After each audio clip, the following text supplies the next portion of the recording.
What's good, everyone? Welcome back to My First Kicks. This is episode 140, and this week we welcome Tiona Deniece to the podcast. This is an absolute huge honor, and I feel very lucky to be able to have her on. We talk about everything besides the big one on the table. If you aren't familiar with Tiana, which I highly doubt, if you've been on the Red app, I would like to call it right now, you are 1000% sure know who she is, and she's a great host. We talk a little bit about that. We don't really talk in depth, but I really love that we were able to talk from music to growing up in Buffalo to moving around for music. And I mean, I don't know if you know. I mean, look, I'm wearing a Run the Jewel shirt. So if you're watching this, I love music and I love being able to talk to somebody about music and sneakers and see how it all correlates and where does it go. So very great, amazing conversation. And hopefully in the future we can have more Tiana on as well. But just want to call out because in the beginning of the episode, Tiana mentions this thing called communities, which is going to be this part of an extension to Soul Safe. So shout out to former guest Phil Terrell. If you haven't listened to that episode, check it out. He started Soul Safe, and we talk about the invention of Soul Safe and insurance, and it's very interesting. But Tiana works close with him, and he hit me up a while back and was telling me about this idea that he had, and the idea of just wanting to bridge the gap between sneakers and community and involving it all together into his app, which is the Soul Safe app, which helps you with insurance. Uh, I was gonna say free plug, but I don't know if it's a free plug anymore. Anyway, it's a really dope opportunity. So Phil sat down with me on a call one day and walked me through it, and I'm very excited to see what we can do with it once it launches. You'll hear more about it once it launches. We'll definitely talk about it because it's going to be very engaging. And if this is your first time listening, please make sure that you go back and hear all the other stories that have been told on this podcast because I'm going to hopefully expand on it once this drops. But you know, it's just wild that I'm almost about to hit the 3 year mark with this podcast, and we're up to 140 episodes. I've been trying to be a lot more active on social medias. If you haven't noticed, I've been posting a lot more often and creating more content, just more based around what I want to talk about. I felt like what I was doing wasn't enough for the podcast, and everything that I do, I try to keep the podcast in mind. We have stickers. I always push them up, post them up, post as much as possible about the podcast when an episode drops. But as always, it's not enough. If you're not on 24/7, you're not on, I guess. So I've been a little bit more active on TikTok and IG and Twitter. I set little goals for myself. I've been starting to do frequent videos on TikTok, but the algorithm there is not conducive to me with the goal that I set myself. And that was at the end of the year. I wanted to do 10K followers by then. So I was pushing it hard. So it's not going as well as I thought it would. And then on IG, I feel like the growth is still, a little slow, but I'm going to be continuously trying to make sure I'm posting every day until my goal of hitting 1,000 followers and maybe hopefully more comes to fruition. It's really interesting because we're at 600 something, and I'm not sure if everybody's a listener, but hopefully everyone appreciates the content that I put out because I would like to be not of the current day content creator. I would like to be someone that reflects on the past and connects it to the future and all in between as well, and create conversations. So because that's what was fun about sneakers to me, just like this podcast. So on to where you can find Tiona Deniece. First of all, you can find her on that app. I alluded to that. You sometimes get them and sometimes you don't get them. You know what I mean? But on top of that, you can find her on social medias at Tiona, Tiona underscore Deniece, Deniece. I'm going to put a link tree in the description of this podcast, of course, and all her information. But also, please, please, please, I've been running this album to the ground, but Tiona released an album called Mask and Glove. We talk about it, and it's so fire. She has Flea Lord on it. We talk about Griselda. I don't know if I mentioned it earlier in here, but it's a really good album. I've been burning through it and replaying it. It's very short, and it's just really dope. She's extremely talented. So be sure to check that out. I don't know when the next album's coming out, but I know she mentions it in the podcast. Anyway, on to where you can find boy. I am Who Is Haas on all social medias. Follow the podcast at My First Kicks Pod. Follow the podcast on TikTok and YouTube at My First Kicks. Hit me with a like and subscribe. I'm trying to get my YouTube subscription up to at least 1,000. That would be extremely helpful. I'm also very active on there as well. It's so time consuming. I wish this was easier. Someone help me. Anyway, hit me up if you have a My First Kick story at myfirstkickspod@gmail.com. And on to this week's guest, Tiona Deniece. Hey, Tiona, welcome to the podcast. Hey, what's up? Thank you for bringing me on. I'm excited. Yo, this is a huge honor. Shout out to Phil. You know, Phil. Shout out to Phil. Phil, I think Phil's trying to bring me in on the family with communities. Yeah. I'm telling you, it's gonna be a huge thing. So especially with what you're doing, like it's gonna be a huge asset for you. So yeah, and it's dope. This is probably shouldn't be talked about on here just yet, but we'll just tease it just now. But for people, I'm just gonna jump into for you to introduce yourself. So for people, because that threw me so off, but for people who aren't familiar with yourself, how about you introduce yourself to my listeners? Hi, listeners. I'm Tiona Deniece. I am a singer-songwriter. I am a content creator. I'm a host, and I'm a sneaker connoisseur. I like using the word connoisseur. It makes me feel like really special, but I just like sneakers. I mean, easy one. Like being online and being like into sneakers online, and you're like, I don't want to be labeled the sneakerhead no more. And then I thought I was cool in college, being like, I'm a sneaker enthusiast, only to find out that other people also call themselves that too. Exactly. It's like, damn, like, what am I gonna pick? Like who am I? I just love sneakers, and I just somehow can use that love and started to make it into a career. Yeah. Like, I don't know what that's called, but it's called making a passion a job, or making a hobby a job, I think, right? Yeah. Following your passions.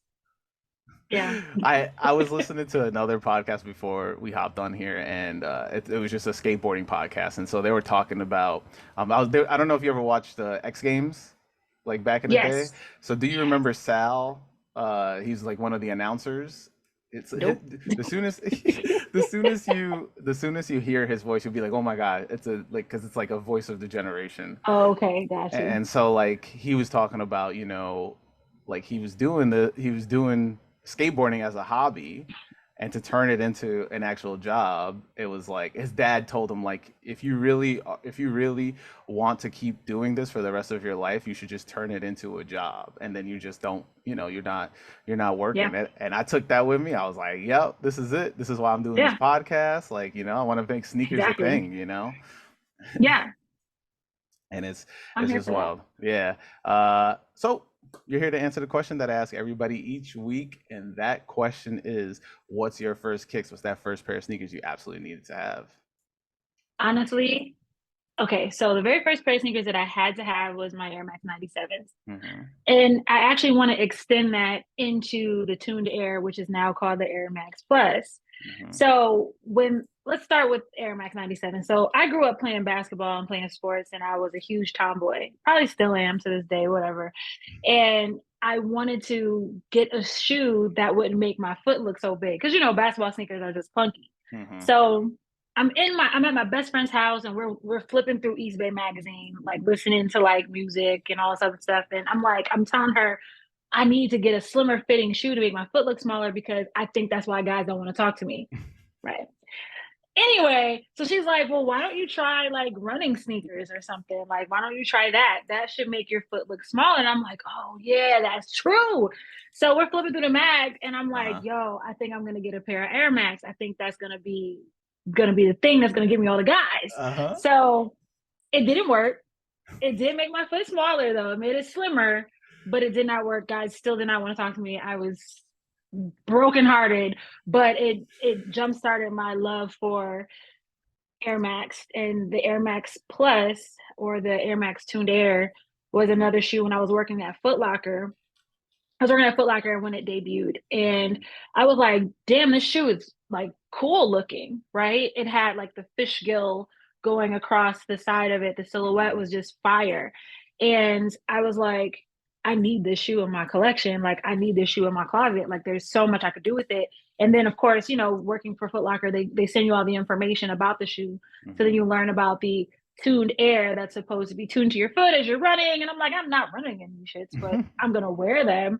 Mhm. So I'm like, they're gonna be super comfortable. Are they gonna be more comfortable than the 97s with the air bubble in the back, like da da da. So I had to get that shoe, and again, continuing my love for Air Max to this day. I am. What colorway was your first? What colorway was it? Damn, now you're making me think. I know my first 97 was the silver bullet. I know Silver that for a bullet. fact. Okay, okay. That was my shoe. And I actually like just so then people like know the context. If you Hmm. look on set on Heating Up, the show that I host on Sneakers app, my shoe is on the set. Like Hmm. it's my actual shoe from 97. That's the shoe that I've had forever. And that's the only shoe that I brought with me when I moved from Buffalo to New York City, from New York City to Atlanta. Okay. So that's where it Yeah. is All on right. display. So I'm gonna pull up the re-released uh, pair here to read off to the listeners here, because there was the 20. I'm assuming you bought the 2010 pair, but or maybe did you get an older pair? I have the one that came out, when was that? Last year? I have Yeah. that one now. And then the pair that I have at Sneakers app, I want to say that's the pair from 97. I That's have the to double check. 97. I Okay. believe it is. All I right, believe here it we go. is. Here we go. I'll read the 97. There actually had I was on Goat trying to see if there was a synopsis here. All right. So, the Christian Trusser, hopefully I'm saying that right, designed Air Max 97 sneaker offered a groundbreaking step forward in Nike design. Debuting in 1997 as the first model to employ a full-length Max Air unit, this shoe dons the original silver and varsity red colorway. The exterior incorporates the signature water ripple inspired design lines with contrast swoosh accents at the midfoot. The retro sneaker sits on a lightweight cushioned sole. I don't know why this was so jacked up to read, but I actually okay. have my pair. They're like Yeah. right here. They're I mean, like right here. that shoe in New York City was woo. It The had everybody in a it chokehold. had Like everybody in a chokehold. at the time, like you think of like the Air Max 90, you think of the Air Mm-hmm. Max 1, that had a totally different silhouette. Then Mm-hmm. when you see this 97, it has like that kind of like that aerodynamic. Let me find it. I got it over here. Hold on. Right here somewhere. Like that's man. I might need to move a couple things around, but It's fine. Just yeah. leave it. It's all good. Leave it? Okay. Yeah, Now watch leave out it. find it. There it is right here. I mean, for the listeners, if you're not watching this on YouTube right now, Tiana has so many boxes. I have the golds. Okay. That's what I was able to Yeah, find. yeah. Off And rip. it's a classic. It is a classic, and Hmm. I feel like people don't have the same respect for the classics like they used to. Mm-mm. You know, like there's no way that these could re-release and not be sold out. Right. Yeah. I think You know what I that mean? I don't know if the appreciation for Yeah. 97s was passed down. So my favorite 97 is a 97 that wasn't released here. It's the Taiwan with the flappy flaps on it. Oh, that came out with that whole collection. Yeah. I have the US ones. Yeah. And the Taiwan, those were fire.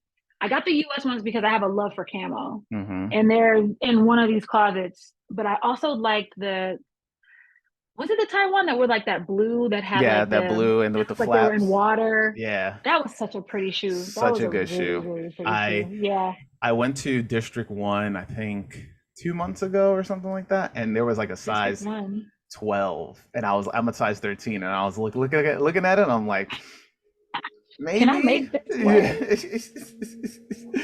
So it didn't happen for me. But you mentioned you grew up in Buffalo. What was growing up in Buffalo like?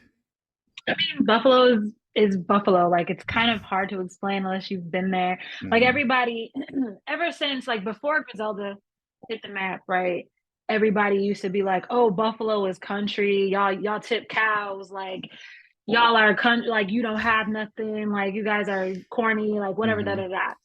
And it was almost like to be from Buffalo was a bad thing. Hmm. And then here comes Griselda, here comes Westside Gunn, and now people are like, oh, y'all got a hood, like, oh, y'all be doing gangster shit, and it's like, yeah, like I feel like every city has a hood, right? Right. And now people are giving Buffalo the respect that we should have gotten from the beginning. We're one of the biggest cities in New York State, Hmm. next to obviously New York City. So it's like, I mean, as New York definitely continues to get, it's starting to push everybody out, where yeah, people are definitely probably looking at Buffalo as another spot to be like, you know what, we're gonna move up here, especially now that yeah, it's like current, so yeah, it's like trending. I don't get yeah. it, but it's like, okay. But being from Buffalo, like, I mean, one of the cool things about the town is that we have like our own thing. Like Hmm. we don't have as many like shopping experiences. We don't get as many releases, things like that, as some of the bigger cities, of course, right? But Hmm. we have like our own communities and we really come out and support one another. Like all the love that Griselda has gotten from the town, Hmm. and not just from Black people in the town too, from all different backgrounds as well too. It's amazing, and Hmm. nobody can tell me any different. But the food in Buffalo is amazing. I'm sorry if you've never been, you can't talk about it. But the food in Buffalo is hands Yeah, I've down. heard it's It's really good. fattening. It's Yeah. fattening, but it's good. I mean, It's good. they put Dr. Birds on the map. I've never had Dr. Birds, but Oh my God, Dr. Birds had the best patties. What? Like Dr. Birds was like the Jamaican spot hmm. in Buffalo, and it was right near UB, the city campus. Hmm. So like you can take the bus. Like when I used to take the bus to school, well, actually I used to take the bus home. When I used to take Hmm. the bus home from school, literally we would drive by Dr. Birds, and one of my friends, her name was Rashida. Her dad was the owner of Dr. Birds. Wow. That's Yeah. so that means free beef patties. No, still had to pay. Nah, Oh man. nope. It's all good though. So like, usually I ask people on here like, what was like high school like for you? Were you like were you copping kicks from the jump of that? Like were you part of the sneaker scene in that and during that time? So what's funny about my high school is I Hmm. went to a private school. Hmm. So I went to school, like my whole graduating class was 20 students and six of us were Black. Wow. So there weren't a whole lot of Black kids at my school when I was there. Now Hmm. it's like Negroes everywhere. I'm like, oh wow, like what happened? Like when I was there, it was like nobody understood nothing about Black culture. Now it's Hmm. all over the place. But that, I feel like that kind of like set the precedent with our class, you know what I mean? And then on and so forth with the subsequent classes. But like for my high school, I mean, it was a lot of just rich white kids, to be Hmm. honest. So, you literally didn't have a lot of diversity. The diversity was, very scarce. Hmm. And but basketball was the sports. Basketball and soccer were the sports Hmm. that everybody fucked with. Like if you either played basketball or you played soccer, or if you were a guy, you played Lacrosse. lacrosse. Hmm. Yeah, you played lacrosse. We did not have a football team, and there was a reason why nobody would have made it. because they were all like academically smart people. Oh, You know what okay. I'm saying? I thought you was, So I thought you was taking this somewhere else. Like, no, but like they just weren't football players. Like, you know yeah. what I mean? Like, we didn't have football players at my school. Like, you either played lacrosse, Hmm. basketball, or soccer, Hmm. or you played all three. If you were real cool, you played all three. I played soccer and I played basketball. I did not play men's lacrosse, obviously. But if you played ball, like, it was important for you to have fly kicks. Like, you had to. That was the thing. Hmm. Because when you came out and they started playing our song, when they started playing Noriega, you had to be ready to go. So that was a big thing for me. But also, like, I grew up in the city. I grew up in the hood. Hmm. So, you know, when I was with my friends, my friends that I grew up with and stuff, it was important to be fly. Hmm. You were on the train, like we were taking the bus to the train, because my school was in the suburbs, so you had to take the bus to the train and then take the Hmm. train home. Jeez. And How old were yeah, it you? was a lot. It was a lot. I was like, 14, 13, 14, Oh my 15. goodness. Blessed enough to get a car when I was 16, and that was Hmm. like, thank God, because it was like a long. But Buffalo is not what you would think of, like with New York City. Like, Buffalo, everything in the city is about 15 minutes away from one another. So Right. you're not traveling super far, but I went to school in the burbs, so it was about 30, Hmm. 35 minutes, Hmm. to get to my school or whatever. So that was a long haul for us, you know what I mean? Hmm. But when you got to the train station from the bus, you had to be fly. Like, they're like, oh, here come the dorky kids. Like, oh, y'all, what you wearing? You know what I mean? Like, you wearing some buddies. Like, what do you got on? But like, you had to be fresh. So it was important for all of that Oh, they too. use buddies up there? Yeah, they had buddies. Yeah, I mean, I never heard that term until I started this podcast. So like, I think it was somebody from the DMV area was like, "Oh yeah, you wearing buddies?" Because I know buddies. somebody else said I had somebody from Philly and they called them. Damn it, I forgot the name of it. It was a crazy name. Like I was like, "What?" And then now the kids are calling them Miguel's or something like that now. So Miguel's. That's yeah, new. That's new. yeah. Okay. Hmm. Like That is like if they're not super racist. Jordans Okay. or something like that, they're like, yeah, you're wearing Miguel's or something like that. I'm I'm crying. Like, what? That's like kind of racist It there. is. It's very. Like, I what if mean, my name is Miguel? Like, damn. You know what I mean? Like, but all right. yeah. I went to a Catholic school for a little bit. I mean, I got kicked out, but like but yeah, where like what were you doing to like cuz it's uniform every day and so Right.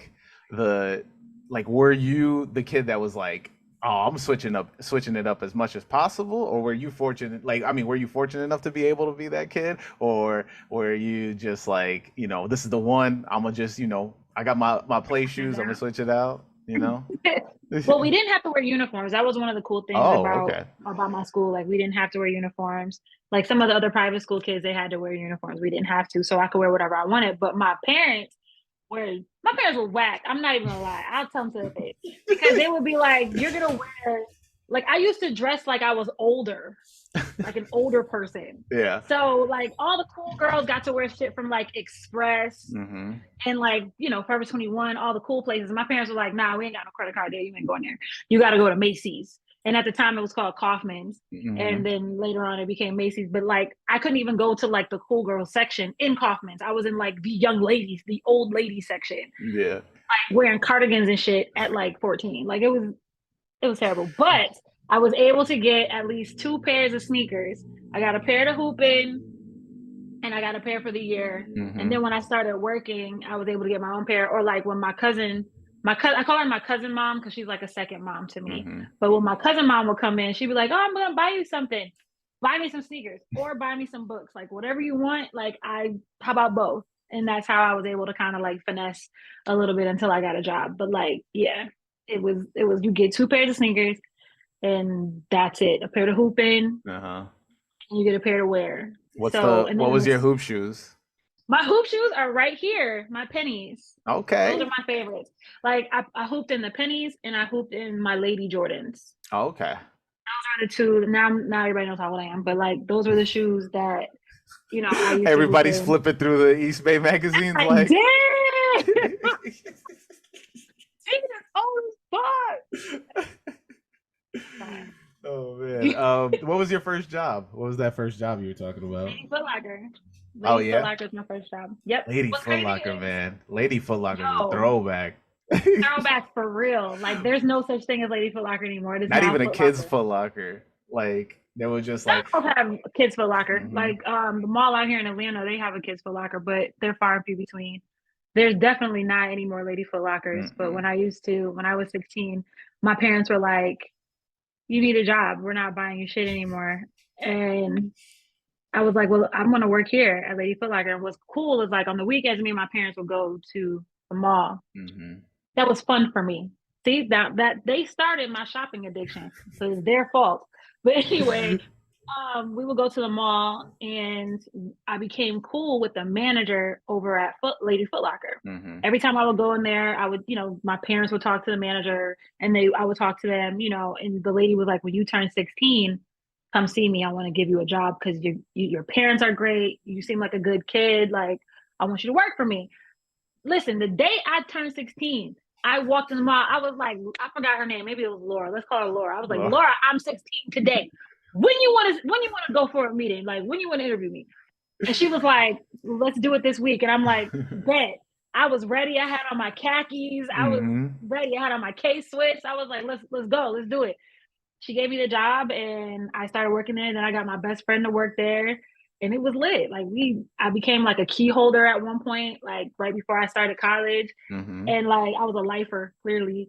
And like, when my best friend and I would be working the same shift, like, it was lit. Like, that was the fun part, because you got to see all the cute boys walk by. You'd be like, "You gonna buy some sneakers for your mom? Like, what's that?" Like, yeah.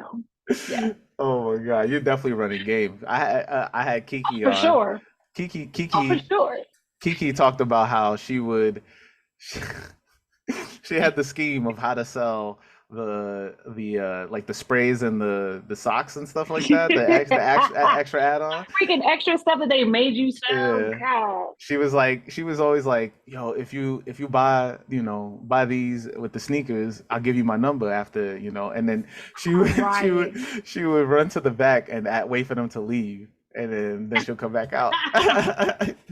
I'm crying. See, I couldn't get away with that. I was like too shy. I was like shy, Hmm. kind of, you know what I mean? So it was kind of, and I was dealing with mostly women coming in the store. Hmm. But my first boyfriend, actually, I met him when he came into the store to buy some sneakers for his sister. So Hmm. that's when I met my first boyfriend. And when he came in the store, I'm just like, "Oh my God." I'm in the back. "Oh my God." Yeah, like a freaking psycho, but it ended up working out. Oh man, I love to see it. Love to see sneakers bring two young kids Bringing together. two young birds together. Oh man. So like, were you there for like any crazy releases? Like, what was like? Because I don't know anything about Buffalo's sneaker scene. So like, well, I don't know anything about Buffalo, but like, what was it like? Was there like a sneaker scene there where you were like, I mean, were you part of that? Being that you worked at Lady Foot Locker, were you able to see like, or help, Mhm. people cop? Yes and no. So with Lady Foot Locker, we didn't really get all of the releases that the guys did. Mm-hmm. We got different releases. And the Foot Locker, so I worked at the Galleria Mall, which was like the big mall Mm-hmm. for Buffalo. And it was like the Lenox Mall for Buffalo, basically. Mm-hmm. And downstairs, literally like downstairs diagonal to where we were, was Foot Locker. Mm-hmm. So I remember, seeing people camp out and seeing people going crazy for Jordans. And I was like, "I'm not waiting in that line. Nah."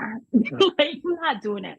And for me, it was really important to be different from everybody else. Mm-hmm. So I didn't really start collecting Jordans and getting into Jordans until I got older. Mm-hmm. And I could actually like really afford them because, my parents were not doing that. So for me, it was, I can only buy like my basketball shoe, and Mm-hmm. then, my summer shoe, which was either like a pair of ups or like a pair of K Swiss, Yeah.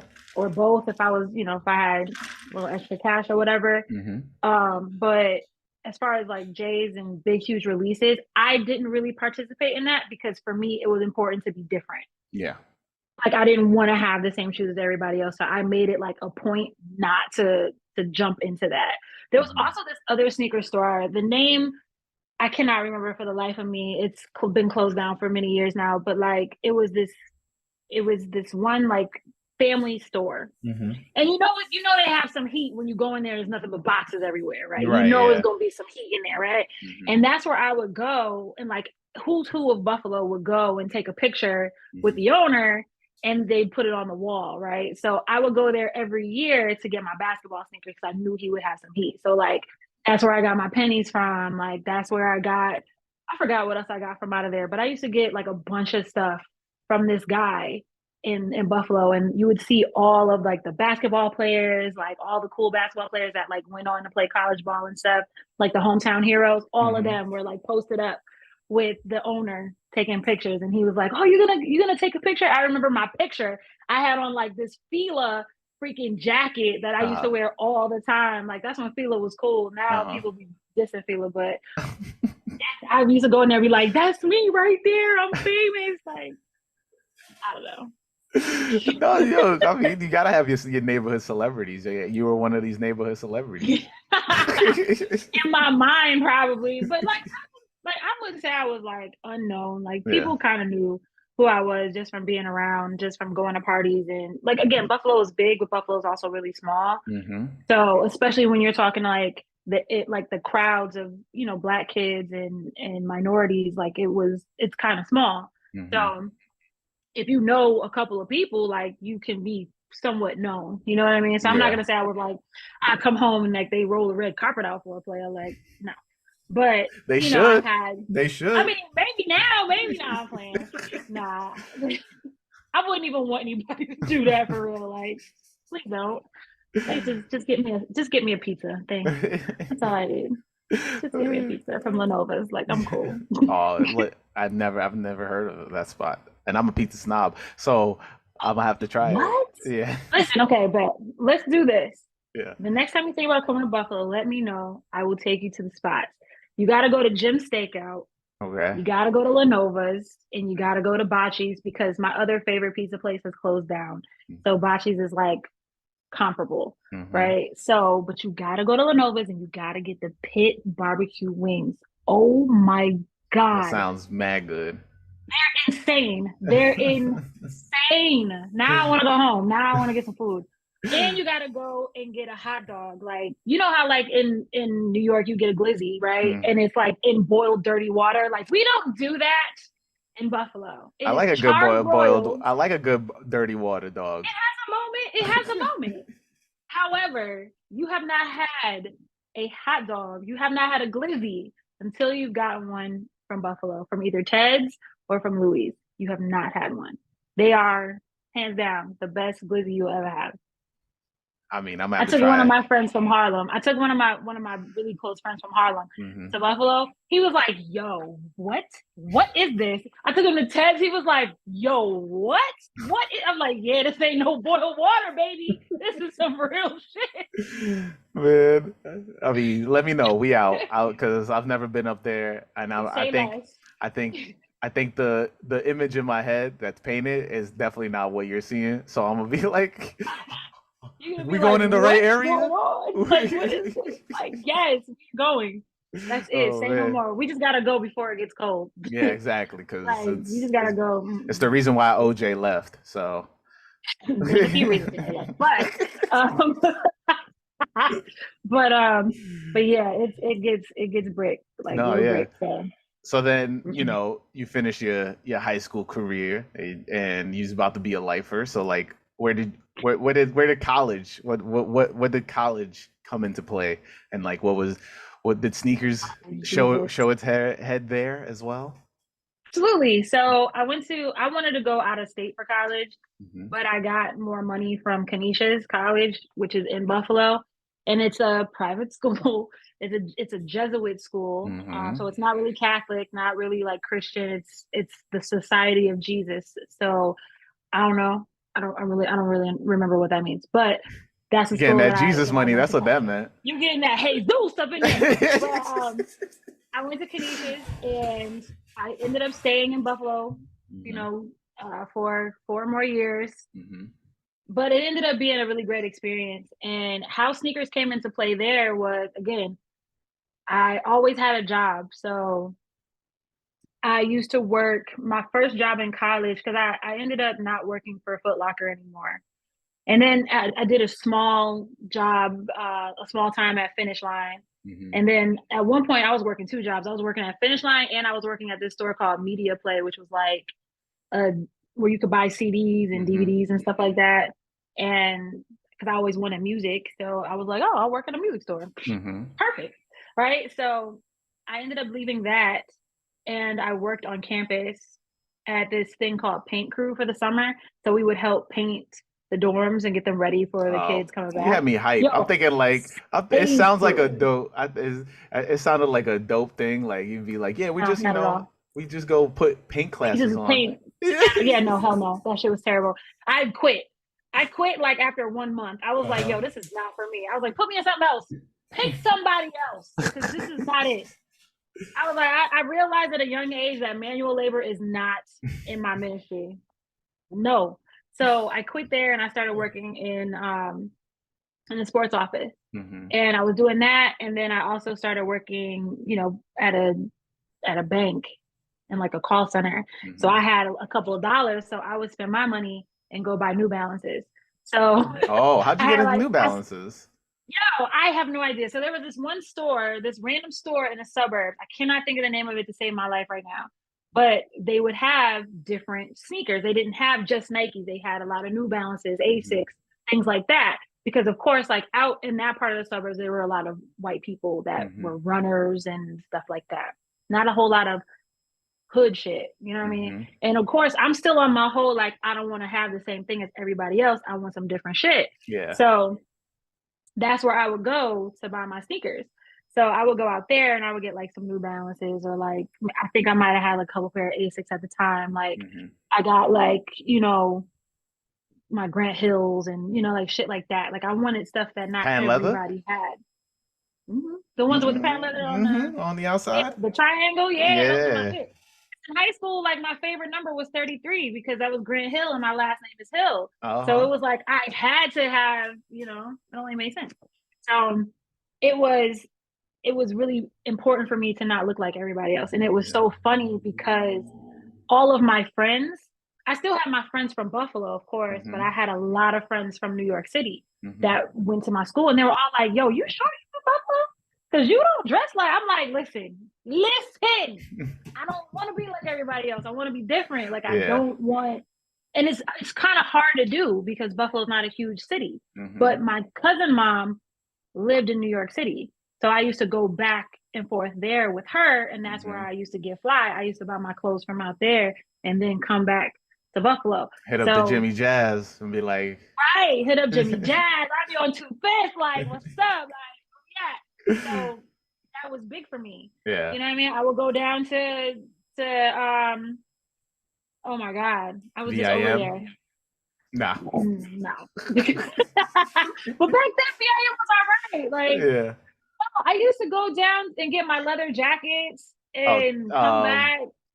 Top Gun? Oh no, downtown. Delancey, there you go. Oh, Delancey. I used to go down to Delancey and Orchard and get my leather jackets and stuff and then come back with that. So it was important for me to be different. And that's where I would buy most of my sneakers out in the suburbs. Where'd you think where does that come from? Because like I also have the same thing. I was like, I want to be different, like, but like because like now we live in this era where everybody's you go outside, everybody's looking the same. Yeah. So where does that want to be different? Where do you feel like that comes from? It's a great question. I don't know. I think it's just, I'm an only child. So same. I think that's it. I think we just answered it. Maybe that's it. Boom. Boom. Poppy done. That's it. We figured it out. We figured it out. We cracked the code. But no, I think that is a part of it is because, and then when you live in a place where everybody looks and does the same thing, like it gets boring after a while. Like you want to do something different with your life, with your time, you know? And it was just something that was just in me. I've always been like that. Even to this day. To this day. To this day. To this day. I still want different shit. I mean, that's dope. When does music like show up for you? Because listen, like I said before we jumped on this, I was listening to your album and I'm like, yo, this is fire. Thank you. So I mean, and then also because I didn't realize you were on a bunch of these Westside Gunn songs, and I'm like, let me just put in your name real quick so I can listen to some stuff. And I was like, oh snap, that's what like I had a couple songs already hearted, and I was like, oh snap, that's right, like you're on a bunch of this stuff and of stuff that I've already listened to a bunch of times, and it's just like where did music come into your life, and like how does that connect to sneakers, if that's possible? Is that even possible? I think it's possible more now than ever before, but like music has always been in my life ever since I was born. I always tell the story when people ask me when did I start singing, and I'm just like, I started singing in my mom's stomach, like straight up. And I say that because my mom so we're big in the church, right? And that's where I grew up. I grew up in church, and that's where I started really like honing in on my craft. But like my mom used to be a part of this singing choir called the Varsons. And that was like a big choir in Buffalo. Like they used to do their thing. Wow. And my mom, when she was pregnant with me, she used to sing in the choir. So I feel like I've always been around music. Like that's always been a part of who I am, a part of my DNA. And growing up, I sang in the church choir, but then I used to like, all music begins in the lunchroom, right? Like that's where everything comes to light, right? So I used to go in the lunchroom with my friends and I used to remix songs. So like, I don't know, whatever song was popular back then, I would change the words around to make it funny. And so then people would laugh at me, or I would re-sing it in like some kind of crazy voice or whatever, just to make people laugh. And one day I was like, damn, maybe I should start writing. Like, because I'm technically writing or rewriting songs, right? So why don't I just like really start working on that? And that grew into like me writing poetry. And just me writing the poetry started me into writing songs and really honing in on that. And then I used to sing for like all the assemblies. So the only other Black teacher at my school was the music teacher. So she was the only Black teacher at my school. That's wild. Very wild, right? Very wild. And she was also a pianist at a church as well, right? So she like knew my family and all this other stuff, but her and I became very close.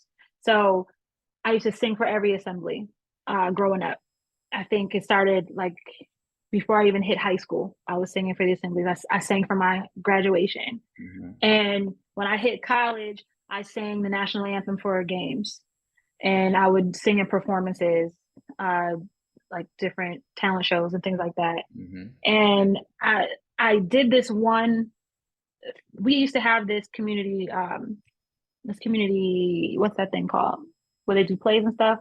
This community organization that did plays. It was called Studio Arena. Okay, I was gonna say Broadway, but that's definitely wrong. That's not Broadway. It's like the bootleg Broadway, but like off Broadway. They used to have like off of Broadway. And they had this summer program, and I was telling my mom, I was like, I really want to do this program. And she was like, well, what do you want to do? Do you want to do the acting part where you just do a play, or do you want to do the musical? I was like, musical, sis? Are you kidding me? So we did the musical, and you would take these classes where you would learn how to do monologues, learn how to like do improv, all this stuff. And at the end of it, you put on a show. And the play that we did, the musical that we did was Big River, which is the story of Huckleberry Finn. Right. And of course, it's about slaves. So, clearly I was a slave, right? So, there's no way I was, here we go. So my name in the play was Slave on Flatboat Number 1. Oh my God. That was my name. Real talk, that was like the illest role though. Yeah. Like that was, out of all the Negroes, I had the illest role. Other than the guy who played, Big Tom or whatever. Yeah. Whatever name, Big Tom, whatever the big yeah. name was Tom, I think. Yeah, but Tom. whoever played him, he had the biggest role. But outside of that, like I had a pretty big role, and they would mix it in with some of the professional actors or whatever. So of course, one of the professional actors was Tom. So I had that line, that role, and if you think of the stage, right, and it's supposed to be like this boat, like it's supposed to be on the river, and Huckleberry Finn and Tom are like going through all these different towns, and all this shit is happening to them. At one point, they're stopped, and there's like these rafts at the top of the stage all the way to the back. Mm-hmm. And I had to walk onto that with a guy holding a musket, right? And I had these chains on, and I had to sing crossing to the other side, and I had to reach the very back person of that stadium, not stadium, but of that arena, right? And I'm like 14 at this time, 14, maybe 15, somewhere in that neighborhood. Mm-hmm. And I like was scared out of my fucking mind. I had these heavy ass chains on, and I'm just like, I'm supposed to do what? And like, they gave you some real chains? That was real chains. This shit was heavy, bro. Like I'm sitting there like, you're gonna take these off, right? When I get in the back. Okay, cool. So like the last night, every night, like the guy who played the guy holding the musket, I forgot his name, but the guy who was holding the musket, he was like, I heard you. I ain't really hear you. You gotta really let that shit out. I'm like, all right, bet. The last night, we got to the back of the stage. She's like, I heard you. They heard you. And that's like literally the moment where I was like, okay, I want to be a singer. Like, fuck all the other shit. Like, I don't need to go to school. Like, no. I want to be a singer for the rest of my life, and I want to perform, and that's just what I want to do. And my parents were like, no. I was going to say, what did your parents say about that? Like, no, that's cute, but Tara, no, you're going to go to college, okay? So, I just did it on the side. I just worked on music on the side, and when I went to college, and it was all on the side, I never really got to really hone in on it. Mm-hmm. And when I left college, I moved to Ohio. And why? Do you really want to know? Like, I moved to Ohio because I wanted to go to Ohio State for grad school. Oh, okay. But when I got out there, because that's where I wanted to go for undergrad, because I wanted to play ball. Mm-hmm. I got accepted, but they gave me $0, and my parents were like, "You're gonna go to school here." Sorry. So when I graduated, I was like, well, I'm out. I'm going to Ohio. It's going to be lit. I'm going to OSU. And then I got there and I hated their communication program. Mm. And so I stayed there for like a year, and then I moved to New York City. And during that year, I did no music, nothing. I didn't sing. I just listened to music, And I had this group of girls that I was cool with at the time. And something happened. I started singing. And they were just like, you could sing. I'm like, damn, I miss music. I miss it. Mm-hmm. And that's when I was like, you know what? I'm going to New York City. Fuck this Ohio shit. Like, I'm out of here. I'm going to New York. I'm going to pursue my music, and that's it. Mm-hmm. Fuck it. And that's what I did. What? I left Ohio. And I was like, what is the... Like, you moved and that was it? Like, you were like, I'm going to do this full time? Like, what was it? I still had a job. So I had a job at the time, but I had to be strategic because I knew New York was going to be expensive as hell. Mm-hmm. So I was like, okay, I got to have a job. And then my boyfriend at the time was like, he was from Brooklyn. So he was just like, yeah, you got to get a job. I'm like, yeah, true. So I was able to transfer my job. I was working at the bank, and I was able to transfer my job and had them pay, because I was like, I don't have no money to actually like get to New York. Mm-hmm. I'm gonna have somebody pay for that shit. So I ended up finding a job, transferring, and having them pay for me to move my stuff and give me money towards an apartment in New York. That's crazy. Yo, when I say the power of manifestation is real, like, it's real, because I literally said it in my head. I was like, I'm gonna get somebody to pay for that, because I don't have the money and I don't want to wait. Like, and I'm like, I don't want to wait. I want to go now. Yeah. It's in my mind. I need to do it. So I just started researching. I just started applying for stuff, and I'm sitting at my job, and I'm like bored to tears. And this lady calls me, and she was like, have you thought about moving to White Plains? And I was like, how far is that from New York City? She was like, it's about 30 minutes. I was like, I would love to. I was like, I would love to, big dog. What's up? You just reading So, my mind. I love White Plains. like, geez, is it like okay? But seriously, if you like when you look back in your life and you think about a lot of the things that you've done, you're just like, damn, I really spoke that. Yeah. And once you speak it and it becomes real and you start moving in that direction, like whether you believe in God, whether you believe in the universe, whatever will conspire to make that thing that you made real happen. Mm-hmm. And it's wild, but it's true. And when you know how like a couple years ago people started really talking about manifestation and Mm-hmm. they're like, oh, I manifest, I'm a witch, I do, you know what I mean, all this stuff. Mm-hmm. You think about I was thinking about it, I'm like, damn, I've been doing that. I just didn't have a name for it. But actually I did have a name for it. It was called faith. And it was just having faith that I want this thing, I'm gonna Right. get it. You know what I mean? And I'm Mm-hmm. just gonna just go in that direction and just hope for the best. Yeah, I mean, I'm in that same lane of like, I'm more of like I don't say it like that. How would I explain it? Like I think the way I manifest stuff is more of like I say that like if you want something to happen, you have to make it known. So if everybody knows it, then the way the universe works, it will make it happen. You just don't know when, or like there's Yeah, no time frame for that stuff.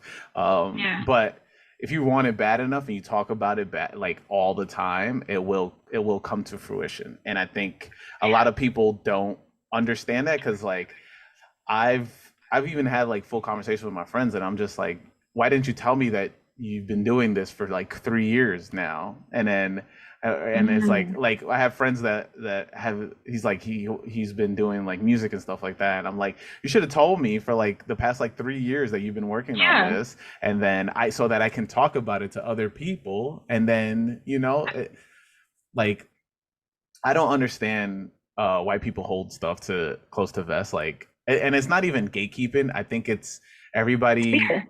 It's what? It's fear. It's definitely fear. You're right about that for It's sure. fear. Like that, and that's what stops a lot of people from being great Hmm. and stops them from doing the things that they really love to do. It's fear and comfortability.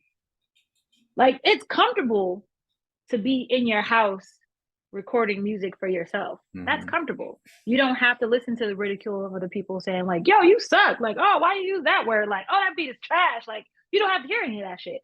If it sounds good to you, that's all that matters. Right. Once you really start to put yourself out there, that shit is scary. Hmm. It's scary, and then you open yourself up to ridicule. And the way that this society is now, it's so difficult to like there's so many trolls and people that would never do it themselves.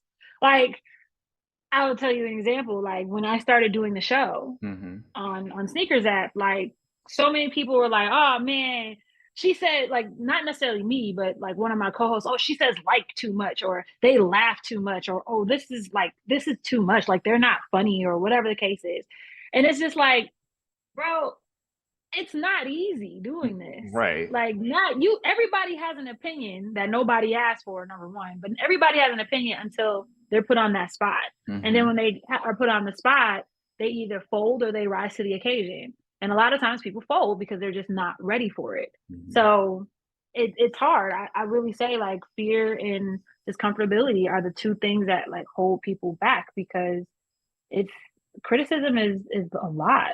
No, yeah. I mean, when I look, it took me 2 years to even put my first episode out, and it was definitely a lot. Like I'm a notorious procrastinator on top of that. So it's just like, the fear of like, oh, is nobody listening to this? Oh, is nobody Yeah, gonna me listen to too. this? I had a moment where I was having a hard time booking people and to do an episode, and I was just like, you know what?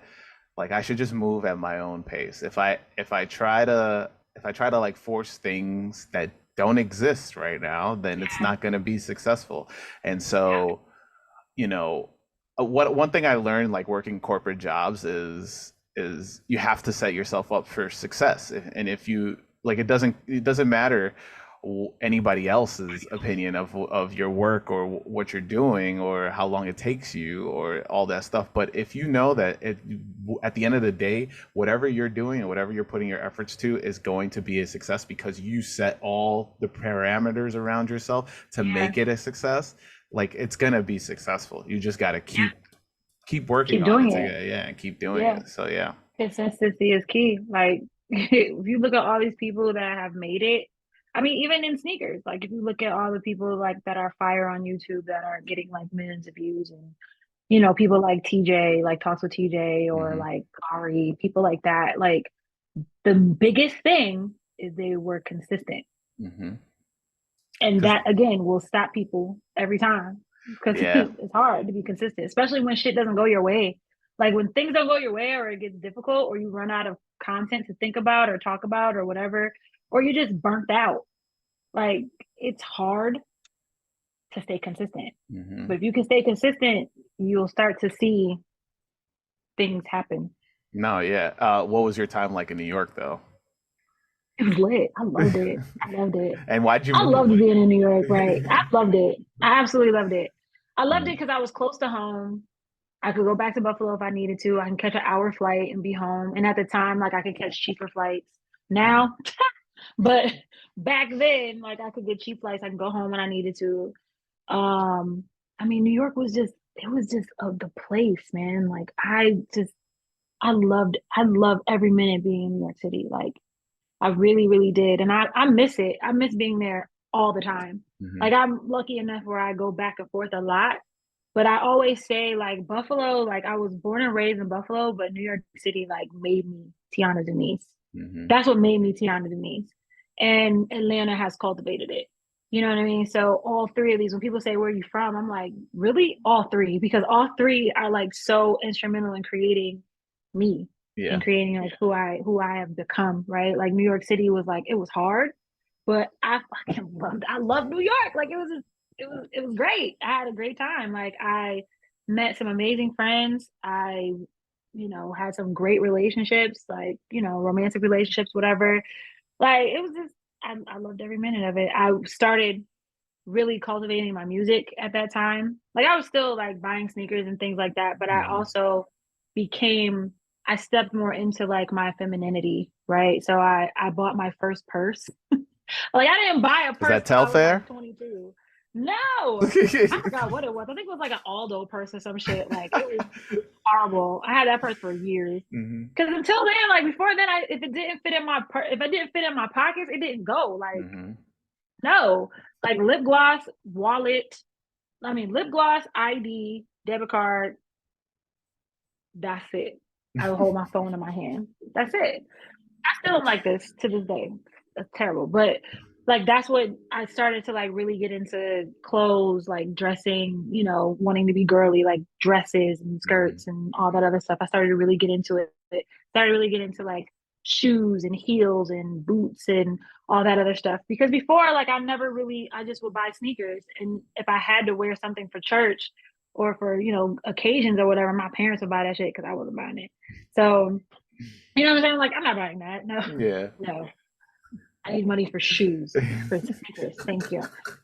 So my parents fucking hated me. But anyway, like that's where I kind of like jumped into all of that stuff. Hmm. And then I moved into like being super not girly, but I moved into like that corporate world where like Yeah. you wore your Tory Burches and then you had your heels in your bag and you were on the train. And I was really corporate at the time. So I didn't really wear sneakers as much. I still had them, but I Hmm. didn't wear them as much as I did prior to and now. You know what I mean? Because I was in that mode. And then there was this place, I can't remember the name of the sneaker store, but it was like right on Canal Street. And so Hmm. I used to work down in Greenwich Village. So I would walk, you're Stadium thinking about it, goods right? or No, it's not Stadium Goods. Nope, nope, nope. It was like 21 a little Mercer? like, nope, it wasn't 21 Mercer. It was a mom and pop sneaker store. I just can't think of the name of it. It was like right by, so like if I'm walking, names of streets just escape me, but it was like on Canal Street over by there was like a 99-cent pizza shop like right on the corner, Hmm.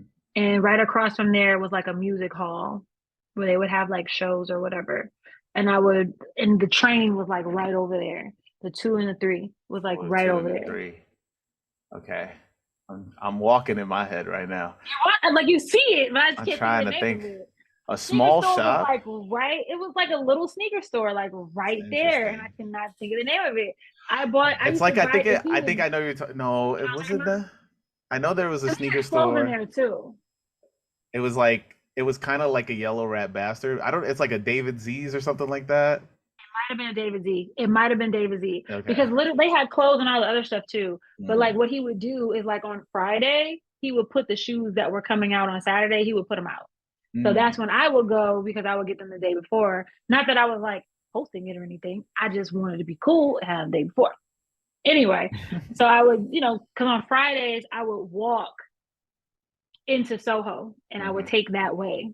Like I would Okay. walk to Soho. So I would stop at David Z, Hmm. buy my sneakers or whatever, and then I would go up Up Broadway, the up taking out of Broadway. Broadway, Yeah. and then just walk. And sometimes I would walk all the way uptown. Mm. Like I would call my dad on the phone and I would go, and that was like our Friday thing. Like I would just walk home or I would walk until I got tired. So like I would walk until maybe I got one time. I think the furthest I walked was to like 96th Street.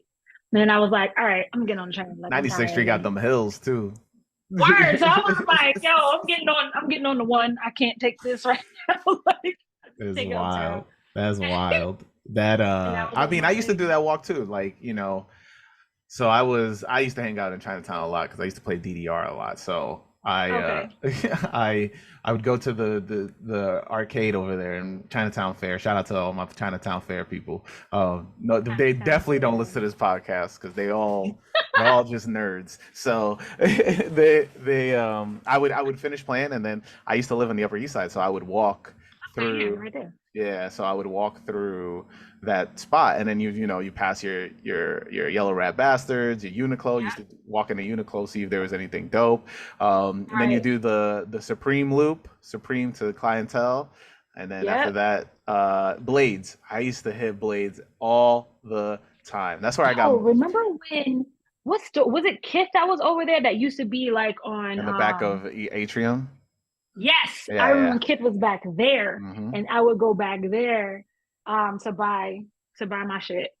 But at I the was time I was like, damn, this is I was expensive. there since day one, and I watched it become what it is now. And like, I Mhm. remember, I remember trying so hard to get a job there, and I became cool with everybody there. Everybody knew me because I was just there and there every day. And then the manager finally was about to give me a job, and I was just like, I don't want to work I don't want to work retail anymore. And that was it. I should have because Wow. I as you said I manifested the position for Yeah. me, and he was like, "Yo, man, let me know. Give me your resume. We could probably get you in like a couple weeks." I was like thinking about it, and then as that was happening, the I used to work at Dylan's Candy Bar. I don't know if you know if you're familiar with Dylan's Oh Candy. yes, I Yeah. do. I do remember. So I was working there, and they offered me a corporate position, and I was like, Dang. You should kind I of work at had Kith? I feel like I should have worked at Kith, to be you honest. absolutely should have did. Yeah. So, And I mean, but you never know. Hindsight is always 2020, you know? At yeah, the now, time, and had you have taken that job, you might not be doing this. Like you just never know. You yeah, just never know. Like I certain agree. things. I agree. I agree. And then so like, yeah, you use your time in New York City, and now you're in Atlanta. Like, I'm in the A. Interesting. what led you there? And I mean, listen, now with the rise of Alma Maneri, as my friend from Atlanta calls it, Neri. Alma Maneri, and like all of the Whitaker Group's stores, like the Social status. yeah, the ATL scene is buzzing. And like, Interesting. what is it? What is it like? It's interesting because I've been here for so long that I've seen it rise. I've Hmm. seen like a lot of changes, and there's a lot that I like. There's a lot of things I miss about the old Atlanta, like when I first moved here to now. The Waffle House Uh, fights. yo, what?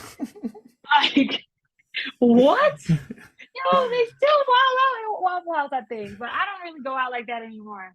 I can't do it because they break into cars and stuff. I ain't got time for that. They bust windows and shit. I ain't got. Yep.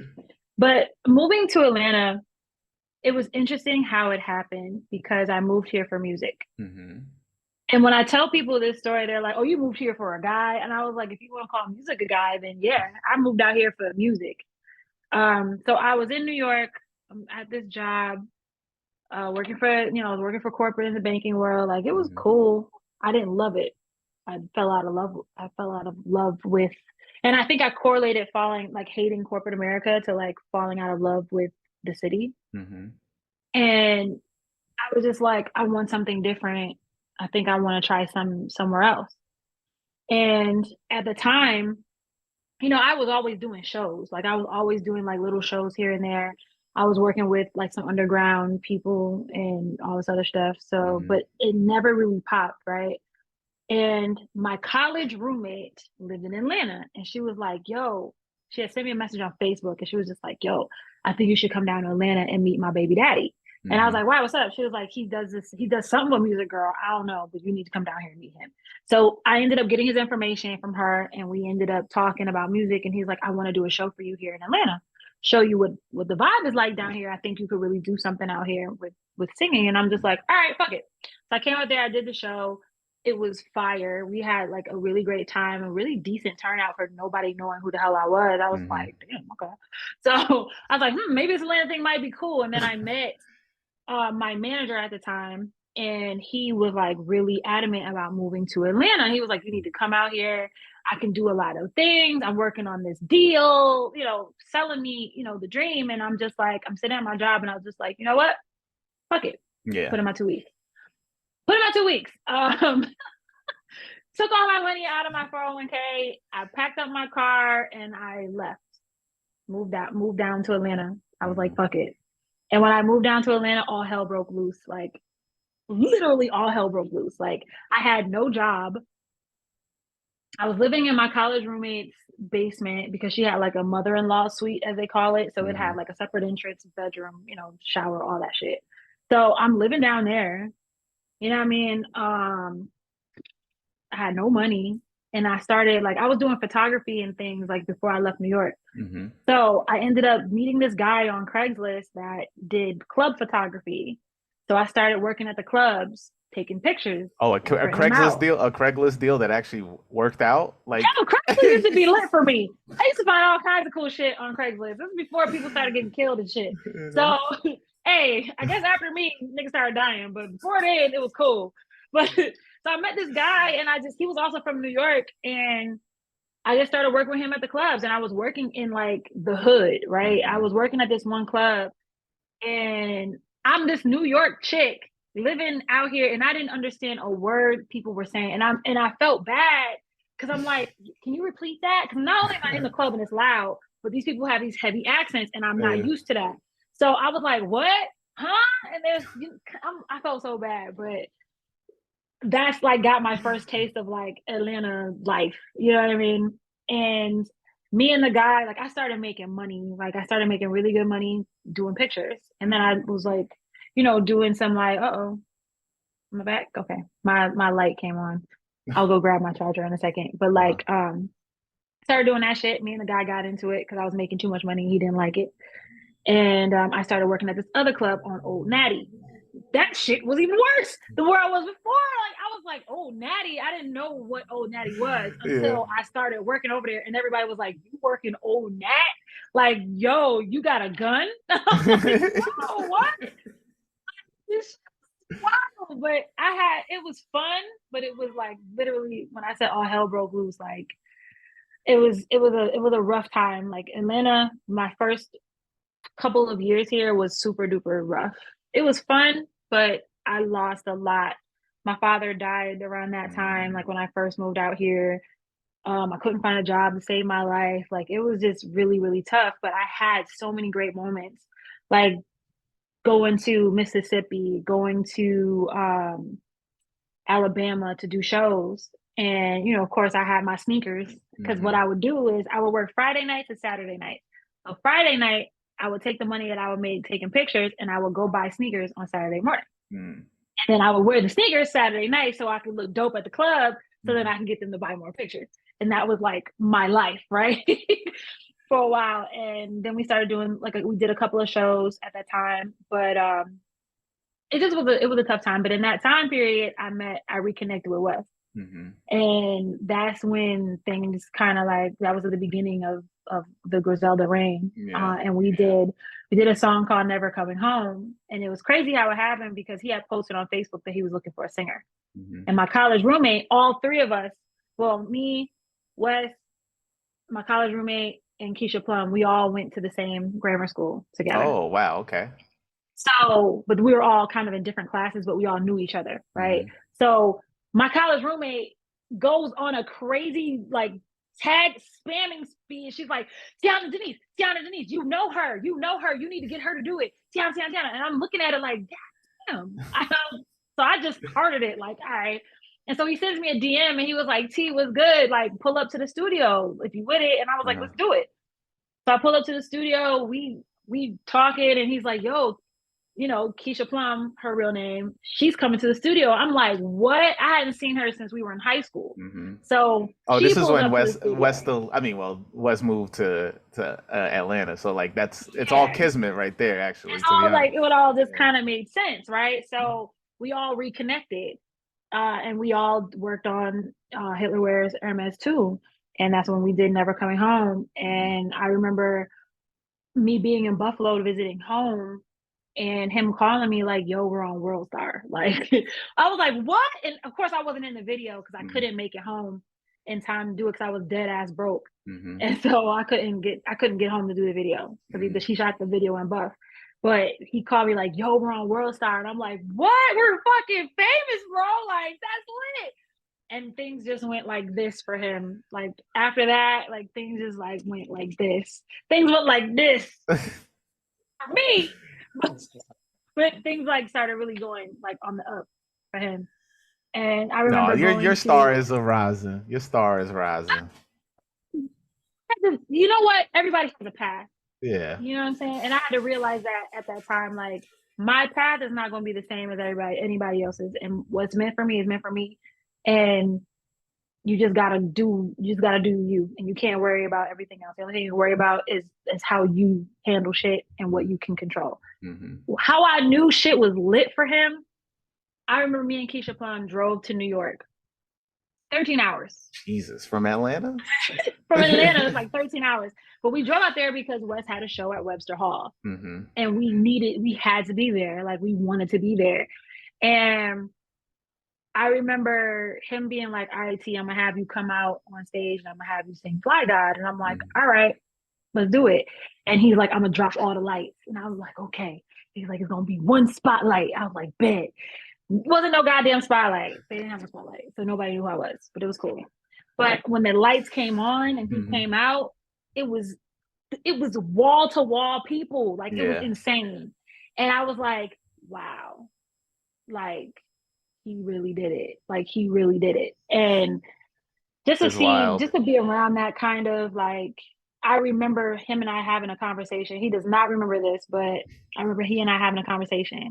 He came to where I was at. I was in my studio at the time, and he came to the studio, and we were sitting there talking. He was like, "This is what I'm about to do, T. Like I'm about to do da da da da," and I'm just like, "Okay, do that shit. Like let's do it," you know. And he literally did everything that he said he was gonna do, and I am so insanely proud of all of them. Like it's not just because I know them, but also because it's like a hometown thing. Because nobody from Buffalo's ever done the things that they've done. Like they were on Saturday Night Live. Like what? Yeah. Like you know what I'm saying? Like Buffalo is like nobody cared about Buffalo for real. Yeah. Until like Rick James and Griselda. That's it. You know what I mean? Like, and I think it's so amazing. Like all the things that they've done. I'm so insanely proud of them. Like. So I mean, it's wild to see because like I've been listening to Griselda for a while. So like I went to see their show at Sony Hall and like, which is like before they decided to be like, yo, we're bigger than this. Like, yeah, you know, and like the the amount of effort they all put into putting a show on, and having, you know, a special guest and all this stuff, like Yeah. just for like, I mean, the tickets weren't even crazy. They were like $25. Like it was like, Yeah. and they didn't even, yeah, they didn't even sell out. And then for them to go to the you know, where they're at now, and I mean, they treat it they treat it like, me and my friends say they treat it like wrestling. Like you're gonna see them at as much as possible at all times. Like, you know, so I think it's dope. I love it. I love it. The I love it. I think it's dope that you're on a bunch of tracks with them, you know, and like I said, your last album that you dropped in 2021, shameless Asking plug. love. Yes, sir. Mask and glove, Mask and baby. Glove. That I album love covers that album. fire. Thank And you. Shout out to Sep, man. Like he's an amazing artist. And I don't know if you saw my new album hmm cover. He did that one too. also fire. I'm Amazing. waiting, Like for he's you to so drop fire. that one. Um, I'm waiting too. Trust me. There's like a few things that I need to tighten up on there. There's like a couple of features that I'm waiting for right now, and you know how that can be. But I'm very excited about this album. Like it is like Mask and Glove was totally not planned, mhm, right? So I had hit up Flea to do a feature. This ain't that. I had asked him to do the feature on This Ain't That. mhm. And he was like, "Yes, sis, I got you." I'm like, "I bet."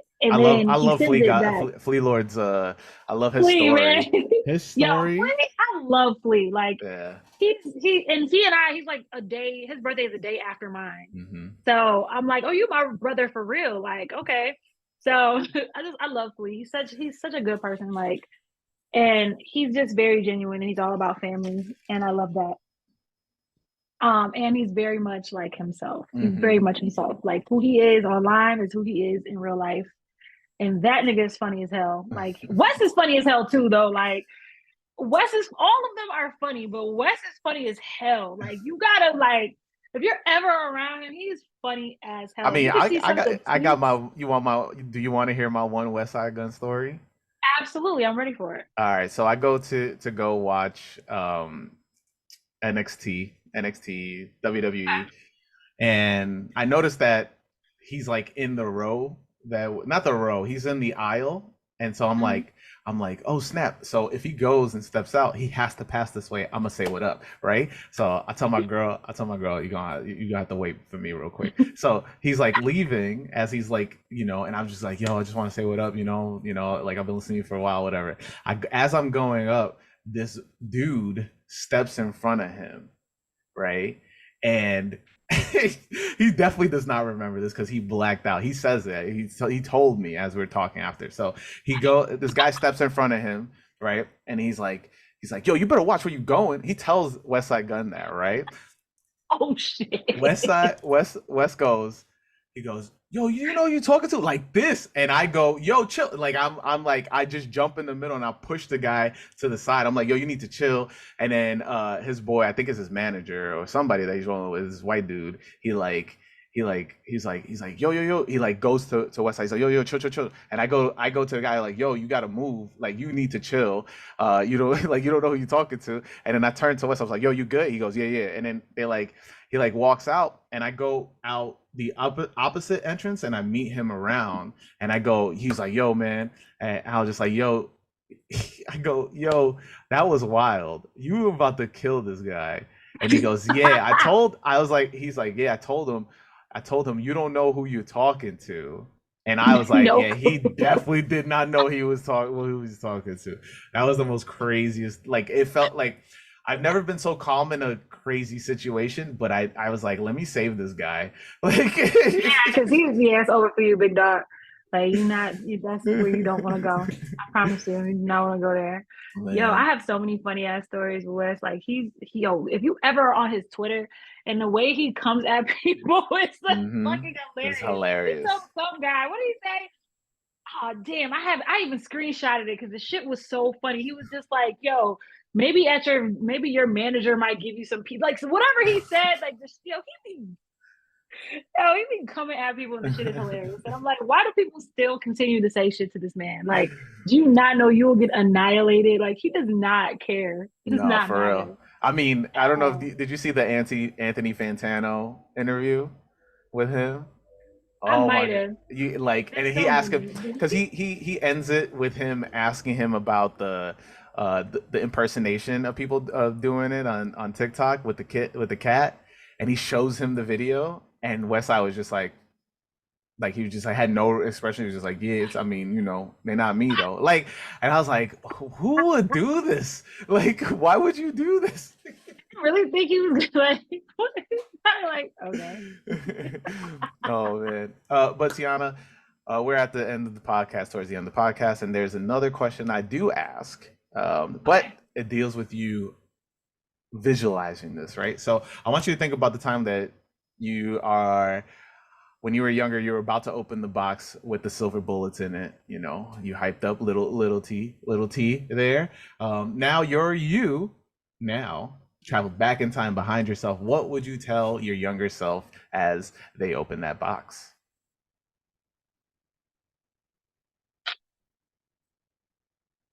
Wear what you love